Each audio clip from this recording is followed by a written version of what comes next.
producer. Don't you ever bring scared business to me. You're looking at the toughest rascal Jamaican in the United States of America. I shouldn't see ya. Drop double R, fuck a beamer. Grass green, but me still hustle for make it greener.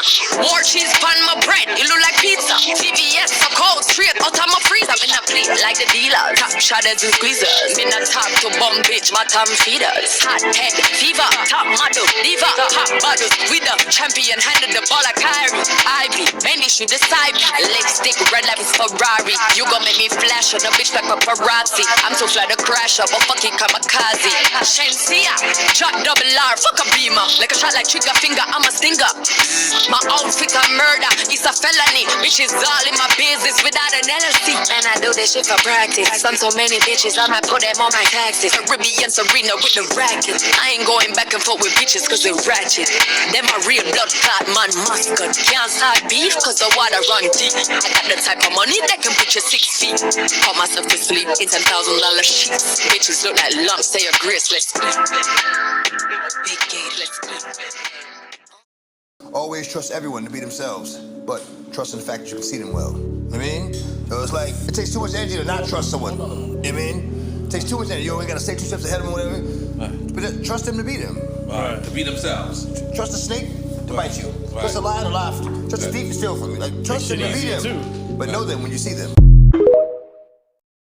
If you know, you know. In this video, you're going to hear how DMX talked about how Biggie got signed with P. Diddy and what went on.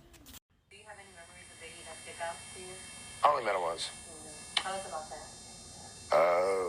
Well, you know, Locks got signed before I did. Even though I bought the Locks to our batters, you know, they got signed. They were a safer group. You know, Pop signed them. And it was a blessing and a curse because they were sure they were happy about getting signed first. And they were on the Benjamins and shit was going. But then he made them jiggy and put them in suits and made them write lyrics for him and took all that publishing and raped them. Like, damn. I'm glad I didn't, you know. I guess you could argue that he was just saying that he took all his rights away. But in that video, he was talking about how he never seen Biggie smile. You could actually look that interview up. And there's a lot of suspicious videos of him exposing himself.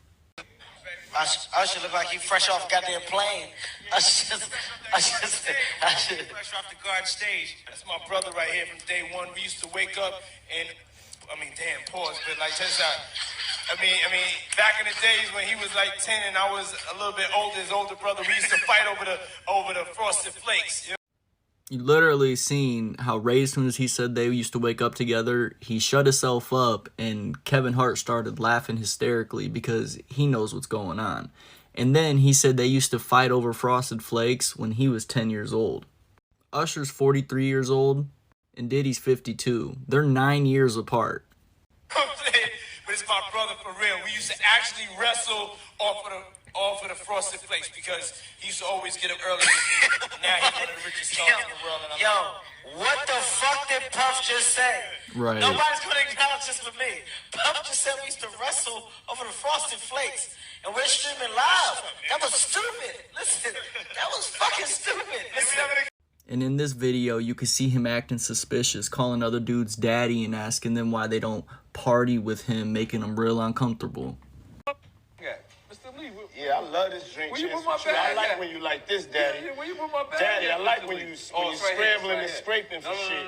I like that. Diddy had a lot of men in fear. They couldn't even defend themselves when he called them daddy. They had to sit there and take it. Why? Because they thought they would get blackballed if they checked them? What's going on, everyone? This is Star. Welcome to the channel. I'm your weekend YouTuber, and today we're talking DMX, Diddy, and Wendy Williams. When she put out those pictures of the dude pulling his pants down and it looked like some gay act that was going on, he got on the phone. He said, let me tell you this. When I get back to New York City, if she's on the radio station, he's talking to a radio executive. He said, nobody that I deal with, nobody that I know is gonna do anything with y'all, no business at all. It ain't gonna be no artist, no nothing gonna come. He's telling people that at a radio station. When we got back to New York City, Wendy Williams was in Philly. We come from a very homosexual era of hip hop as well. There was a radio personality once upon a time. Her name was Wendy Williams, and she was practically burned at the stake for talking about such. And now it's all come full circle. No matter what people say about Wendy Williams, she is a legend. All the women on YouTube that are making big waves, who are they compared to? Wendy Williams. There will never be another Wendy Williams. And who dropped the ball? Her husband. Excuse me, her ex-husband. When you got a talent like Wendy Williams on your hands, you're supposed to nurture that, protect it, and keep that wealth coming in. But instead, he let his dick get in the way. Not only did he take some of her fortune and blow it on another chick, but he walked away from the empire. The things that men will do for pussy. It's pathetic. And now he's left broke.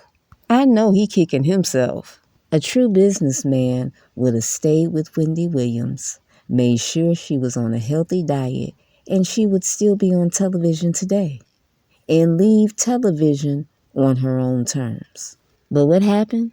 He got selfish and only thought about himself. Now Kevin Hunter is sitting back thinking, damn, I should have stayed with my family. Yeah, you should have, but it's too late. Let's get back to Diddy. I done got off track. Hey, everybody know ain't no party like a Diddy party, so. Yeah, that's what's up. Yeah. Yes, sir. I started kicking it with Diddy, right? I ran around with Diddy for 2 years, and this Diddy, we never went to the studio one time, but he was like, yo, I fuck with your demo, that shit. You know, bad boy, but hey, Playboy, hey, here go a watch, Playboy, here go a chain, Playboy. I'm like, yo, we ever gonna rap? This nigga like, nah. I was doing it for 2 years. Yo, but the jet leaving 5. We going to Miami, Playboy. We going to, you know what I'm saying? We going to New York. We in ATL this weekend, Playboy, pop out. And I was going everywhere with Diddy, and then one day this Diddy, me and Diddy was smoking. He was like, you know what I've been thinking? You belong with Dr. Dre. No, you don't say. But yeah, so Diddy told me that, and before I went to go fuck with Diddy, I went to go fuck with Suge. Even a popular Vine creator claims to have had a relationship with Diddy very similar to the rest. Jay Versace claims that Diddy had invited him to his mansion at the heights of his career. Jay made these allegations under a post that showed women jumping on Diddy's massive outdoor bed, where Jay claimed Diddy had him bent over that same bed. It's clear to me that Diddy learned these activities from Clive Davis, who was the one who initiated him into the industry. Something else that Clive Davis seems to have taught Diddy is how to get rid of artists that become problematic. Some people online believe that Clive Davis took out some of his artists that he was having problems with, one being Whitney Houston. It's pretty much well known that Whitney Houston passed from substances, but according to some people online, this wasn't what happened at all. Some people believe that Clive had Whitney taken out for his benefit, as Whitney was aging out and being replaced with a younger artist, Brandy. People believe that Clive had people go up to Whitney's hotel room and take her out, making it appear like a substance-related situation. This theory was actually backed up by an investigator who claims Whitney was taken out by high-end dealers who she owed $1.5 million to. This investigator claimed he found defensive wounds on Whitney, stating it was no way she took herself out. What's even stranger is that when it was reported that Whitney had passed, they told Clive Davis, who was hosting a pre-Grammy party at the very same hotel Whitney was found in. Clive was alerted about Whitney's passing before the party began and still decided to host a massive party, almost appearing like he was celebrating the fact that she had been taken out. What makes this entire situation even stranger is that 2 days before Whitney had passed away, she crashed an interview between Brandy and Clive Davis, handing Brandy a secret note. No one knows what this note stated, but it is believed it was a warning to Brandy to watch out for Clive. I think I should take a deeper look into what happened to Whitney. If that is something you guys want to see, comment Whitney below. Whitney wasn't the only artist that passed mysteriously while being signed to Clive Davis, as Lisa Left Eye Lopez also passed mysteriously while being signed under Clive. Many people believe what happened to Lisa was for sure linked to Clive. So Jay Versace, the popular influencer, said that Diddy personally invited him to the party. And at the party, there was a huge mattress in the backyard. And Diddy bent him over that mattress. So what does that mean? He bent you over the mattress playfully, or he bust you down on the mattress? I need clarification. And let me say allegedly, because bitch, I wasn't there. I seen a clip of a young woman on TikTok. She said she was also invited to a Diddy party and she showed herself jumping on a mattress. So now you got TikTokers coming forward saying, hey, I was at the party too. This getting real messy. So you got TikTokers, YouTubers, Instagrammers coming together with celebrities to party. Ooh, I want to see that footage. So is that what's going to happen next? A bunch of influencers coming forward? We'll see. Let's move on to Aoki's sister. We all have been talking a lot about Aoki Simmons, but let's talk about Ming Lee, her older sister, because she's totally different from Aoki. Ming Lee here, she moves in silence. Ming Lee is not going to talk about her father on camera. She's not going to threaten to become a sugar baby. She's not going to do any of that. Put up Ming Lee's prom picture. You know what's so funny about this picture? Men are always saying that the attractive girls in high school never go after the nerds. Exhibit A, Your Honor. Ming Lee is very smart and she moves in silence. I wouldn't be surprised if Ming Lee and Kimora Lee pulled Aoki to the side and told her to keep her private life private. Because it needs to be private, because her being around this 65-year-old man, it makes her look desperate. And how you looking desperate being a Simmons? You're supposed to be using that last name, I don't know, for a makeup line, a bikini line, a clothing line, something. Yes, Kimora has her past, but she did it so her daughters wouldn't have to do that. Now, you got some YouTubers saying in the Simmons family, you're ordered to sell your ass. I hope not. That would be horrible. Now, reports are saying that Aoki has now split from her sugar daddy. Did she really split from her sugar daddy? Or did they tell her to keep her shit private from now on? One thing's for sure, she was determined to become a sugar baby. And her daddy gonna tell her, well, you don't have the capabilities of that. You're a virgin, right? And she started laughing. People was expecting Russell to come out in public and publicly shame his daughter. How can he do that when he did the same thing? He was that guy, that older man looking for that young chick. But you know he probably contacted that man. Ooh, I would have loved to heard that phone call. You know he called him. Anyways, I was watching a popular influencer on YouTube and she went to a special dinner with all the other influencers and Ming was there.